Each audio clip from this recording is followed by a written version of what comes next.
은혜 받을 하나님의 말씀 사무엘상 7장 11절과 12절 시편 126편 1절과 2절입니다. 사무엘상부터 한 절씩 읽겠습니다.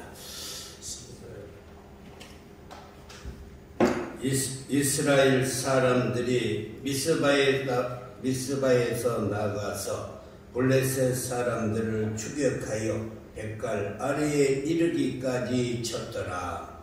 사무엘이 이를 취하여 미스바와 센 사이에서 이르되 여호와께서 여기까지 우리를 도우셨다 하고 그 이름을 베레셋이라 하니라. 시편 126편 1절 여호와께서 시온에 보르를 들려 보내실 때에 우리는 꿈꾸는 것 같았도다. 그때에 우리의 입에는 웃음이 가득하고 우리의 혀에는 찬양이 찼었도다. 그때에 문 나라 가운데에서 말하기를 여호와께서 그들을 위하여 큰 일을 행하셨다 하였도다. 아멘. 역사랑과 인사합시다. 참 잘 오셨습니다. 영육간의 축복받을 시간입니다. 뒷사람에게도 영육간의 축복받을 시간입니다. 사랑하는 성도 여러분, 흙다시 만져보자 바닷물도 춤을 춘다. 광복절 노래입니다. 2절에서는 더 간절한데 꿈엔들 잊을 건가 지난 날을 잊을 건가 라고 말씀했어요. 역사를 잃은 민족에게는 희망이 없습니다.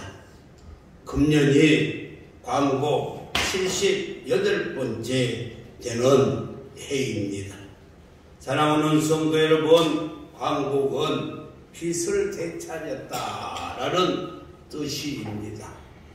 1392년 조선이 건국된 200년 후 1592년 4월에 일본군이 30만 대군을 이끌고 부산을 진격하여 그리고 대구를 거쳐 대전을 거쳐 천안 삼거리와 한양과 평양까지 진격하는 데 겨우 2달밖에 안 걸렸습니다. 그러자 선조 임금은 명나라에 서신을 보냈는데 뭐라고 보냈을까? 정말로 기가 막힌 일입니다. 그는 뭐라고 말했냐면은 임금의 나라, 부모의 나라에서 내가 죽기를 원합니다 라고 이렇게 보내세요. 이 말은 명나라로 망명을 가기를 원하는데 나를 받아주세요 라는 것입니다. 사랑하는 성도 여러분, 그가 정말로 죽고 싶으면 여기서 죽는 것이 당연한 것 아닙니까? 명나라로 망명하려고 하는 것은 죽기 싫다는 거예요. 아멘 좀 해요. 네. 그가 명나라로 망명을 가려고 하는 것은 죽으러 가는 것이 아니라 죽기 싫다는 것입니다. 선조왕의 비난 소식을 들은 이 전해드는 백성들은 배신감에 화가 나서 경복궁을 불질러 버렸어요. 그 후에 현재 경복궁은 흥성대원군에 의해서 재건되었던 것입니다. 비랑길에 오른 선조왕과 함께한 신하 영의정 서예 유성령이 상감마마께서 명나라로 가는 것은 왕께서 나라를 버리는 것입니다. 그러니까 절대로 왕께서는 국경을 넘어서 명나라로 가서는 아니 됩니다. 지금 피 흘려서 일본군과 싸우고 있는 병사들에게 용기는 주지 못할지언정 그들에게 힘을 빼서는 아니 됩니다. 그러니 제가 대신 명나라에 가서 명나라의 군대를 지원받아 오겠습니다 하고 명나라로 가서 그가 말하기를, 지금 일본군들이 명나라를 정복하기 위해서 우리보다 길을 열어달라고 해서 우리는 길을 열어줄 수 없다고 하니 일본군이 무력으로 지금 우리나라를 공격하고 있습니다. 우리가 일본을 막지 못하면 반드시 명나라를 공격할 것입니다. 그래서 명나라가 우리나라를 도와주면 그것이 곧 명나라를 지키는 일일 것입니다.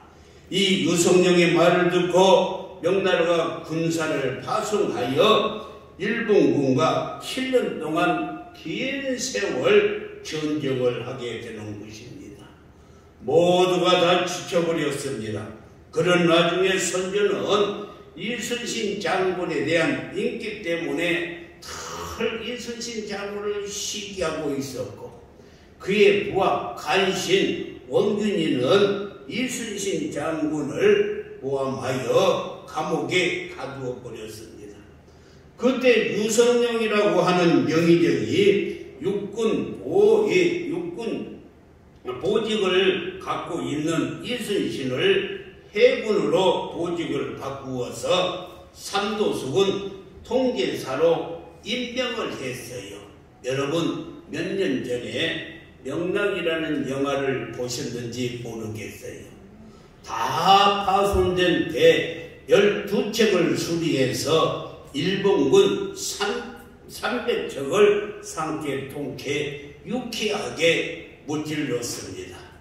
네, 그리고 그 아들과 함께 언덕길을 걸으면서 아들이 아버지에게 하는 말이, 아버지, 어떻게 해서 이 울돌목에 빠른 물살을 이용해서 일본군을 무찌르는 생각을 했습니까? 하고 아들이 아버지에게 묻자 아버지가 하는 말이 궁금하시죠? 뭐라고 말씀했을까? 아버지가 아들에게 뭐라고 말씀했을까? 그것은 딱 하나예요. 천행이었다. 이 말은 하나님이 하셨다는 것입니다. 그래서 지금 울돌목에 가면은 그 글씨가 지금도 쓰여져 있어요. 하나님이 하셨다. 하나님이 하신 줄 믿습니다. 그래서 오늘 본문 말씀에 사무엘상 7장 12절 말씀을 보면은 사무엘이 돌을 취하여 미스바와 센 사이에 세워 이르되 여호와께서 여기까지 우리를 도우셨다 하고 그 이름을 에베네셀이라 하니라. 그래서 오늘 설교 제목이 우리를 해방시켜 주신 것도 하나님이 하셨어요. 에베네셀 하나님이 하신 줄 믿으시면 큰 소리로 아멘. 그렇습니다. 사랑하는 성도 여러분, 그리고 일본이 두 번째 침공할 때가 구한말 고종임금 때예요. 고종임금은 청나라를 조공으로 바치며 잘 섬겼습니다. 그런데 청나라와 일본이 청일 전쟁으로 일본이 큰 청나라를 이기고 나서, 그리고 나서 이제는 1904년도에 이 너일 전쟁으로 일본이 영국과 미국의 도움을 받아서 러시아와 전쟁에서 이기고 이제는 누구도 일본을 상대할 자가 없었습니다. 그리하여서 1910년 8월 29일 한일합방이라는 미명 아래 일본에서는 우리나라의 주권을 다 빼앗아 가버렸습니다. 나라도 빼앗아 가버렸습니다. 남자들은 전쟁터에 다 끌려갔습니다. 여자들은 정신대에 끌려가 몸과 마음을 다 짓밟혔습니다. 우리의 말과 글도 빼앗아 가버렸습니다. 창시 계명으로 말미암아서 우리의 성도, 이름도 다 빼앗겨 버렸던 것입니다. 사랑하는 성도 여러분, 그런 일본이 1941년도 이제는 독일과 이탈리아가 손을 잡고 세계 제2차 대전을 일으켜서 미국을 공격하는 것이 태평양 전쟁인 것입니다. 이런 상황으로 보면 우리나라는 도저히 우리의 힘으로서는 일본을 이길 수가 없었어요. 그런데 뜻하지 않게 이 독일에서 태어난 이 유태계 아인슈타인이라는 사람이 있는데 바로 저 사람입니다. 저 사람이 미국으로 망명을 해서 원자탄을 개발해서 1945년 7월 6일 시험에 드디어 성공을 하고 한 달 후에 1945년 8월 6일 날 이 일본에 어디에다 쐈어요? 히로시마에다가. 그리고 8월 13일에는 나가사키에 투함함으로 말미암아서 일본이 20만 명이 죽고, 그리고 8월 15일 날 일본 천황이 손을 들고 항복을 했던 것입니다. 하나님께서는 여기까지 우리를 도우시고 해방을 시켜주신 줄 믿습니다. 그렇습니다. 오늘 우리가 읽은 시편 126편은 이스라엘 민족이 주전 538년에 바벨론의 포로에서 해방되는 날의 감격을 회상하면서 읊은 시입니다. 이스라엘 민족도 우리 민족처럼 약소 민족인 까닭에 주변 강대국들로부터 번번이 침략을 당하는 슬픔을 간직하고 있어요.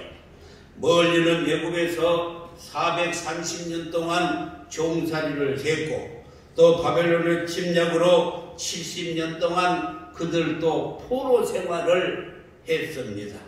그런데 예기치 않던 민족 해방의 날이 갑자기 온 것은 주전 539년에 바사 나라 고레스 왕이 바벨론을 정복에 부리고 이스라엘 민족의 포로에서 해방을 시켜주었던 것입니다. 사랑하는 성도 여러분, 고레스 왕은 하나님을 섬기는 자도 아니는데도, 그런데도 불구하고 유대 민족을 해방시켜 주신 것은 무엇인가? 그것은 바로 에베네셀 하나님이 그곳에서 도와주셨다는 것입니다. 오늘 광복 78주년을 맞이해서 우리가 광복의 기쁨을 다시 한번 생각해 보면서 은혜 받는 시간을 갖기를 주님의 이름으로 축복합니다. 첫째, 우리가 해방의 광복의 간격을 한번 생각해 보겠어요. 그때 그들은 오늘 1절 말씀과 같이 여호와께서 이 시온의 포로를 돌려보내실 때에 우리는 무하는 것 같았다, 꿈꾸는 것과 같았다 라고 말씀했어요. 우리 민족이 해방될 때도 똑같은 느낌을 받았을 것입니다. 1945년 8월 15일 정오, 일본의 천황 히로히토 왕의 떨리는 음성이 전파를 타고 전 세계에 방송이 되었는데, 우리는 무조건 연합군에게 항복한다 하고 손을 들었어요. 그러므로 말미암아서 우리나라가 해방이 되었습니다. 그 소식을 듣게 되었을 때 우리 민족이 무하는 것 같았다, 꿈꾸는 것과 같았다 라고 말했어요. 너무나서 좋아서 믿어지지 않을 정도였습니다. 이제 지루한 전쟁이 끝났습니다. 전쟁터에 끌려갔던 젊은이들이 부모의 품으로 돌아왔습니다. 서대문 감옥의 문도 활짝 열렸습니다. 우리 민족은 너무나도 좋아서 어쩔 줄 몰랐어요. 심지어 나이 드신 분들은 너무나도 좋아서 발짝발짝 뛰다가 혈압이 올라가가지고 쓰러져 죽는 사람들도 있고, 모든 국민들이 나와서 대한민국 만세를 외치면서 그냥 뛰면서 그냥 이웃집 아주머니하고 붙잡고 한참을 뛰다 보니 남의 부인인 거예요. 얼마나 기뻤으면은 꿈꾸는 것과 같았다 라고 이렇게 말씀을 했습니다. 2절 말씀을 계속 보면은 그때 우리의 입에는 웃음이 가득하고 우리의 혀에는 찬양이 찼었도다. 그때 문나라 가운데서 말하기를 여호와께서 그들을 위하여 큰 일을 행하셨다. 옛날 성경은 대사를 행하셨다라고 말씀을 했습니다. 큰 일을 행하셨다. 손에 태극기를 들고 대한독립 만세를 목이 터져라고 불렀습니다. 동해물과 백두산이 마르고 닳도록 하나님이 보호하사 우리나라 만세하고 애국가를 목이 터져라고 불렀습니다. 뿐만 아니라 우리의 혀에는 찬양이 찼었다고 해서 시온의 영광이 빛나는 아침 메었던 종들이 돌아오네 감격스러운 이 찬양이 삼천리 방방곡곡에 메아리쳐 나갔던 것입니다. 2절 하반절에 보니 열방 중에서 말하기를 여호와께서 저희를 위하여 큰 일을 행하셨다. 에베네셀 하나님이 바로 이곳까지 함께 하셔서 도와주셨던 것입니다. 여러분 한번 생각해 보세요. 그 당시 우리나라는 무슨 힘이 있습니까? 우리가 무슨 대포가 있는 것도 아니고 그렇다고 해서 총칼이 있는 것도 아니고 원자탄이 있는 것도 아니고 우리에게는 아무것도 없었는데 그러나 에베네셀 하나님께서 우리 민족을 사랑하셔서 큰 일을 행하셨는데 그것이 바로 우리에게 해방의 기쁨을 안겨주신 줄 믿습니다. 해방이라는 것을 큰 선물을 우리에게 주셨어요. 사랑하는 성도 여러분, 이 뜻깊은 해방 광복 78주년을 맞이해서 우리 모두는 우리에게 해방을 하나가신 그 에베네셀 하나님, 이곳까지 도와주시는 에베네셀 하나님께 큰 영광의 박수 올리겠습니다. 할렐루야. 그렇습니다. 만일 하나님께서 우리 민족에게 해방을 허락해 주시 아니했다라면 우리 민족은 영원히 사라졌을 것입니다. 지구상에서 잃어버린 나라가 되었을 거예요. 지금 우리가 이렇게 좋은 자리에서 하나님께 예배드리는 것도 상상할 수도 없을 뿐만이 아니라 이 무엇보다도 우리 마음속에 해방의 감격과 그리고 하나님께 은혜 받는 삶을 살고 있는 것도 꿈도 꾸지 못했을 것입니다. 그러므로 우리는 해방을 우리에게 주신 에베네셀 하나님께 늘 감사하며 사시기를 주님의 이름으로 축복합니다. 두 번째는 광복을 맞이해서 우리의 기도는 어떤 기도를 해야 될까? 오늘 4절 말씀에 보니까 여호와여 우리의 포로를 남방 시내들같이 돌려보내소서 하고 기도해야 된다는 것입니다. 이스라엘 백성들은 70년 동안 바벨론에서 포로 생활을 했습니다. 그러다가 바벨론이 멸망하고 그 뒤에 바사 나라가 들었어요. 그때 바사왕 고레스가 칙령을 내려서 너희 이스라엘 백성들은 다 예루살렘으로 돌아가도 좋다. 하나님의 성전을 새로 지어도 좋다. 그리고 옛날 바벨론의 느부갓네살 왕이 빼앗아온 예루살렘 성전에 이 기물들을 다 돌려주었습니다. 그렇게 해서 1차로 5만 명이나 되는 사람들이 예루살렘으로 돌아왔던 것입니다. 그런데 아직도 저 바벨론 땅에는 이런저런 사정으로 돌아오지 못하고 그대로 포로 생활을 하고 있는 이 고통을 당하고 있는 동포들이 많이 남아 있었어요. 저들을 잊을 수가 없어서 그래서 저들을 위해서 기도할 수밖에 없는데 그 기도가 바로 여호와여 우리 남은 포로를 남방 시내들같이 돌려보내소서 하고 기도했던 것입니다. 지금 우리나라의 사정이 그때와 아주 흡사합니다. 우리는 8.15에 의해서 해방의 기쁨을 누렸어요. 그러나 바로 그 뒤에 우리는 38선이 갈라져서 남과 북으로 나누어졌습니다. 우리는 자유를 누리고 있지만은 지금 저 북한 동포들은 참된 해방을 누리지 못하고 자유를 빼앗기고 지금도 억압 속에서 이렇게 살고 있습니다. 사랑하는 성도 여러분, 그들에게 무슨 자유가 있습니까? 무슨 종교가 있습니까? 언론의 자유가 있습니까? 그들은 모든 것을 다 빼앗겨 버리고 지금도 헐벗고 품지름 속에서 고통을 당하고 있는데, 이 불쌍한 우리 동포들 위해서 우리가 해야 할 일은 바로 기도밖에 없어요. 기도하라는 것입니다. 나라의 주인 되신 하나님, 역사의 주관자가 되신 하나님, 저 북녘 땅에서 지금도 씨름하고 있는 우리 동포들을 남방 시냇물처럼 흐르는 한강물처럼 속히 자유의 품으로 돌아오게 하옵소서 하고 하나님께 우리가 기도해야 된다는 것입니다.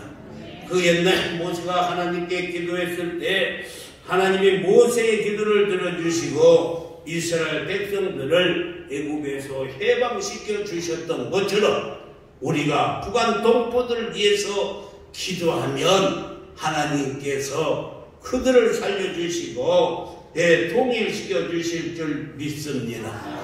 이와 같이 의인의 강구는 역사하는 힘이 있습니다.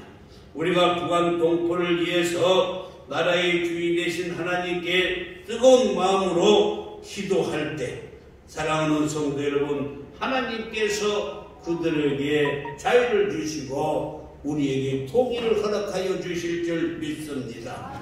독일의 베를린 장벽이 어떻게 해서 무너졌습니까? 정치를 하는 사람들이 정치를 잘해서 독일이 그 베를린 장벽이 무너진 것이 아닙니다. 단 하나 동독에 있는 어느 작은 마을에서 예수 믿는 몇 사람이 모여 그들이 나라의 운명을 정치인들에게 맡길 수 없다. 그러니까 나라의 주인 대신 하나님께 기도자 하고 그들이 기도하기 시작을 했을 것입니다. 동독과 서독이 하나 되게 해달라고, 우리의 조국이 하나 되게 해달라고 그들은 눈물을 흘리면서 간절히 기도하기 시작했는데 그 기도 운동이 확산이 되었어요. 이 작은 마을에서 기도하기 시작했는데 나중에는 요원의 불길처럼 그 기도 운동이 전국으로 확산되었어요. 그래서 아무도 그의 힘을 당해낼 재간이 없어서 정치인들도 나중에 두 손을 들고 말았습니다. 그래서 베를린 장벽이 무너지고 극적으로 독일은 통일이 되어서 하나의 민족이 되었던 것은 바로 기도했던 것입니다.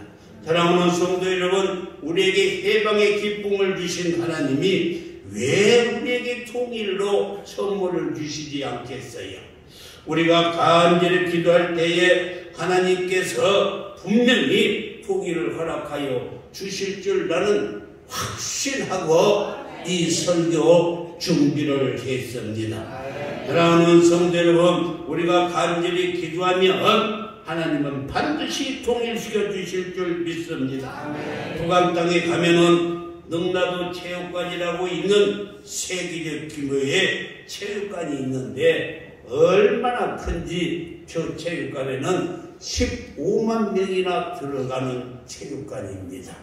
우리가 통일이 되면은 저 체육관에서 남북한이 미스바 대성회를 열어야 되겠고, 그리고 이 북쪽 저 끝 신우지에서 남쪽 끝 부산까지 역전 마라톤 대회가 열려서 이 연병가도에 수많은 백성들이 손에 태극기를 들고 그리고 만세를 외치면서 응원할 날이 하루속히 오야 될 것은 바로 저와 여러분이 기도해야 하나님이 이루어 주실 줄 믿습니다. 그뿐만이 아니라 한경도의 그 또순이와 그리고 경상도의 이 사나이가 사랑을 나누고 결혼하게 될 날도 우리의 기도의 분량에 따라 이루어질 줄 믿습니다.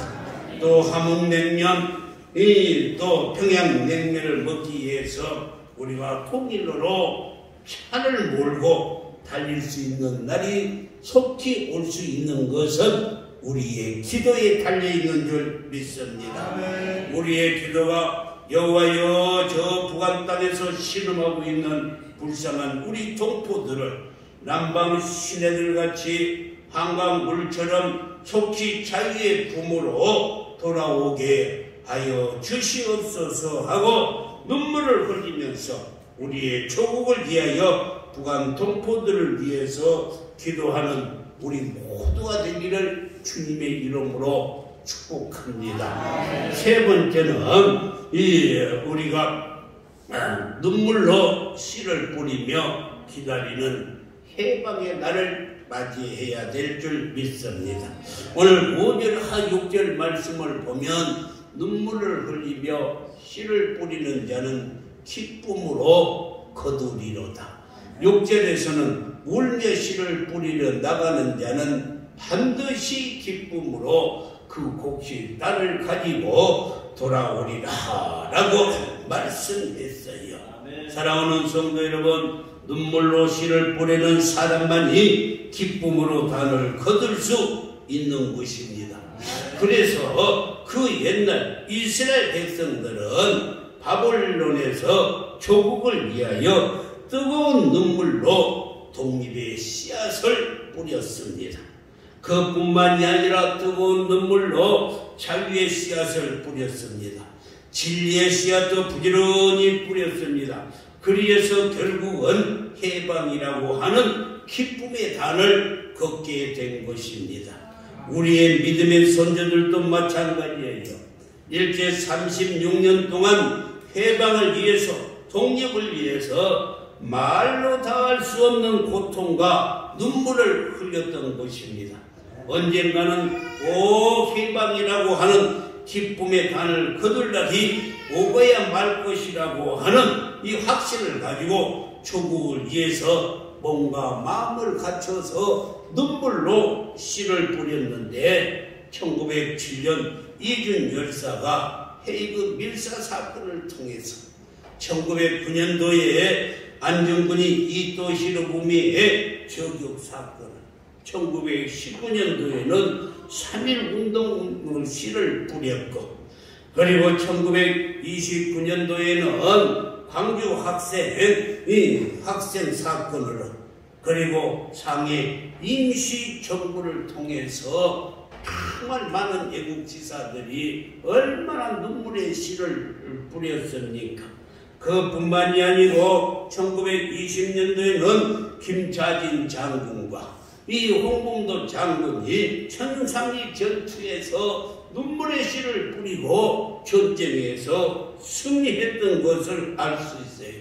이렇게 수많은 애국지사들이 독립을 위해서 눈물로 씨를 뿌렸기 때문에 하나님께서 우리 민족에게 해방을 시켜주시고 있습니다.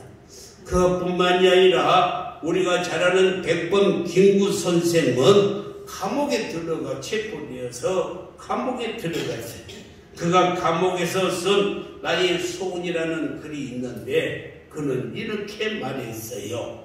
그 말은 만일 하나님께서 내게 너의 소원이 무엇냐고 물으신다면 나는 서슴없이 하나님 내 소원은 우리 조국의 독립이라고 말할 것입니다. 두 번째로 하나님께서 또 너의 소원이 무엇이냐고 물을 때도 나는 그때도 내 소원은 오직 우리의 조국의 독립이라고 말할 것입니다. 그러자 하나님께서 만일 세 번째로 또 나에게 너의 소원이 무엇냐고 물으신다면 그때는 큰 소리로 내 소원은 우리 조국 대한의 완전한 독립이라고 하겠습니다 라고 소리 높여서 하나님께 애치겠다고 말했습니다. 그리고 수많은 애국지사들의 눈물을 보시고 하나님께서는 우리에게 해방의 선물을 안겨주신 줄 믿습니다. 그냥 어떻게 해서 운이 좋아서 해방이 되는 것이 아니라 많은 애국지사들이 감옥에 가고 또 이 학대를 받고 수많은 기도했기 때문에 우리 조선이 해방이 된 줄 믿습니다. 사랑하는 성도 여러분, 우리에게 해방의 기쁨을 주신 하나님께서 이제 통일의 기쁨도 주시지 않겠어요? 나는 믿습니다. 하나님이 통일의 기쁨도 주실 줄 믿습니다. 하나님께서는 이 마지막 시대에 우리 민족을 귀하게 쓰시기 위해서 우리에게 많은 신앙의 복을 주셨어요. 믿으시면 아멘. 영적의 복을 주셨습니다. 그리고 물질의 복도 허락하여 주시고 세계 경제의 10대 대국으로 하나님께서 우뚝 세워주셨습니다. 이제 때가 되면 반드시 우리에게 통일의 기쁨을 하나님께서 허락하여 주실 줄 믿습니다. 저 북한 땅에서 신음하고 있는 동포들을 불쌍히 여기고 궁휼히 여기는 마음을 가지고 여호와여 우리 동포들을 저 한강 물처럼 하루빨리 우리들에게 돌려주옵소서 하고 조국을 위해서 그리고 굶주리고 있는 북한 동포들을 위해서 기도할 때 에베네셀 하나님이 반드시 통일을 시켜주시는데 어떻게 통일을 시켜주실까? 에스겔서 37장 19절 말씀에 보면은 잘 나타나 있는데 뭐라고 말씀했어요? 에스겔서 이스라엘 지파의 막대기를, 그러니까 이스라엘은 북이스라엘과 남유다로 우리나라가 북한과 남한처럼 이렇게 갈라져 있었어요. 근데 하나님께서 북이스라엘의 지파들의 막대기를 가져다가 남유다의 막대기에 붙여서 한 막대기가 되게 한즉 네 손에서 하나가 되게 하리라. 그러니까 이 북이스라엘을 하나님께서 잡아다가 남유다에게 붙여서 통일을 시켜주셨어요. 하나님은 우리 민족도 북한을 잡아다가 우리 남한에다 붙여서 반드시 통일을 시켜주실 줄 믿습니다. 그리고 하나 되게 하시고 나서 22절에서는 그들이 한 나라를 이루어서 한 임금이 모두 다스리게 하리라. 그러니까 남북한이 하나 되어서 윤석열 정부가 다스리게 해 주신다는 것이에요. 바로 이 말의 뜻입니다. 우리 남한에 있는 대통령이 북한까지 다스리게 해 주시고 그리고 23절에서는 뭐라고 말? 그들은 내 백성이 되고 나는 그들의 하나님이 되리라. 하나님이 우리 민족의 하나님이 되고 우리 민족의 주인이 되어서 우리를 다스려 주시고 이끌어 나갈 줄 믿습니다. 사랑하는 성도 여러분, 에베네셀 하나님, 여기까지 두신 하나님께서 우리에게 해방을 시켜주신 하나님이 이제 통일시켜 주실 날도 멀지 않았음을 믿고 우리는 기도하시기를 주님의 이름으로 축원합니다. 기도하겠어요.